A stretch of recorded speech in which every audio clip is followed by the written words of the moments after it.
at the same time it makes sense. Deserve ala wasalan kala salaina ala wasalan haja mujud bakti anasib durati sinchalaw. Dr. Tanaka ukuba corona oromo tejiru ajawa badhaasa naa kennuudhaaf dilana laffaatanii gisee wanta tan badhaasni ati na badhaaste maallaqni reefuu himu jirtu $5,000 fi $100 of USA.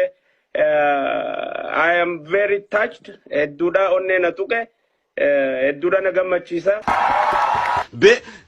Beela gartee yeroo gartee laaqana nyaatan gartee hiraata yaadan xaasaa wayii xaasaa. Sabni kee akkana tahaa jiru arraba muuxatee kitfoo nyaatee maal je'ee achi as bahee jimaa quufee as bahee nurratti bulga'u walitti himnee taarikaaf wal keenya seenaadhaaf jechuudha. Nuti hundinuu boru addunyaa tanarra ni dabarra. Guyyaa duruu hin beeknu. Taarikaaf wal kaa'u teenya jechuudha. Tana duraas wanni gannu baasee waliin teenyee duula san godhaa turreef ummata Oromootiif sagalee taane jenneeti. Hallayyaa bu'aa isiniin jedhu hallayyaa seenis inclusive no for those all of his marriage. That is the truth. His life, his power. Apologizing. Big advice for you. Afasan gaafni nuti maallaqa akkasii wali qabne sitti erginellee kabajaateetii fi doktorummaan ani siif kennelleen Facebook kanarratti doktorummaa kabajaa doktorummaa san arrarraa kaasaniin fudhadhaa jechuudha. Ati ummata Oromoo biratti kabajaan qabdu. Ani deeggartuu abbaa Taayyee fi Taayyee Hudduu Arraafi. Garuu arraan tana namni ati masaraa mootummaa keessa Oromootu jira jettu sun namni masaraa mootummaa keessa jiru sun gabbeet arra wanni masaraa mootummaa saniin marfame warra fiidaalii sirna nafxanyaati yeroo fudhataa yeroo naa kenna yeroon sii kennan hin jiru. Yeroo naa kenna jechuun na filadhaa jechuudha. Filmaata kana filan. Oromiyaa keessatti you will never win in Oromia. Dabuub keessatti hin injifattu. Tigraay keessatti hin injifattu. Aroo hin injifatu Abiy. Yoo nuti Abiyyin injifachiifne ja'a miti asii galee obboleessoo kaaree meetira 500-200 fudhatee ilmi namaa jechuudha.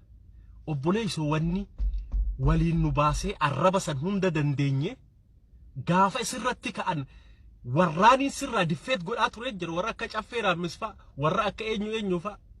Ana mallee isaan deeggaruu baadhu garuu akka nama tokkotti dhiifame isaan gaafatu hin barbaada. Maaliif ani kan hin jiraadhu isteeta biraati isaan sii jennee yeroo akkasitti gassi kaansani isaan waan arganiiti. Diimaa labuu jechuun saahiba kiyya sababa keetitti haga aan friend wal godhuu hunda wal geenya jechuudha. Waan arganiiti. Doktorummaa sanaas sii kenna. Doktorummaa sanarraa nu deebisa. Doktorummaa ana hangaasaa kenne nu deebisi and I will take it. Doktorummaan akkanaan taatu hin jiru. Doktora ummata Oromootiif doktora kabajaa jennee sii kenna.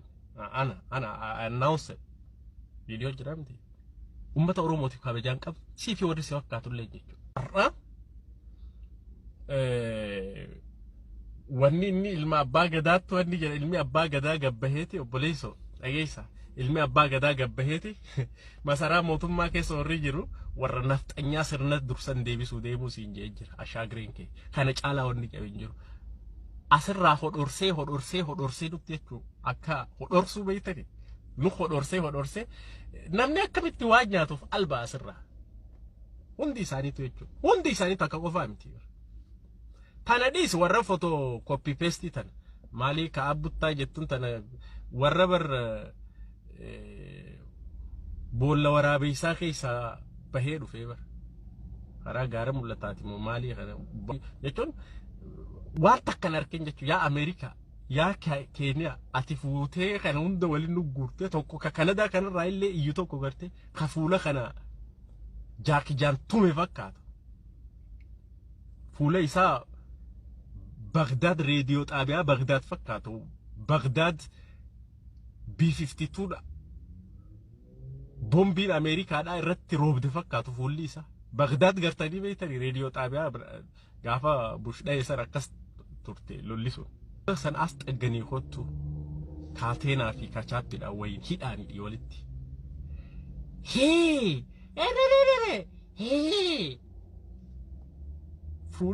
Fuulli isaatu bar Baghdad fakkaata. Baghdad bombiidhaan tumamte. Kruu misaayila Ameerikaatiin tumamte fakkaata.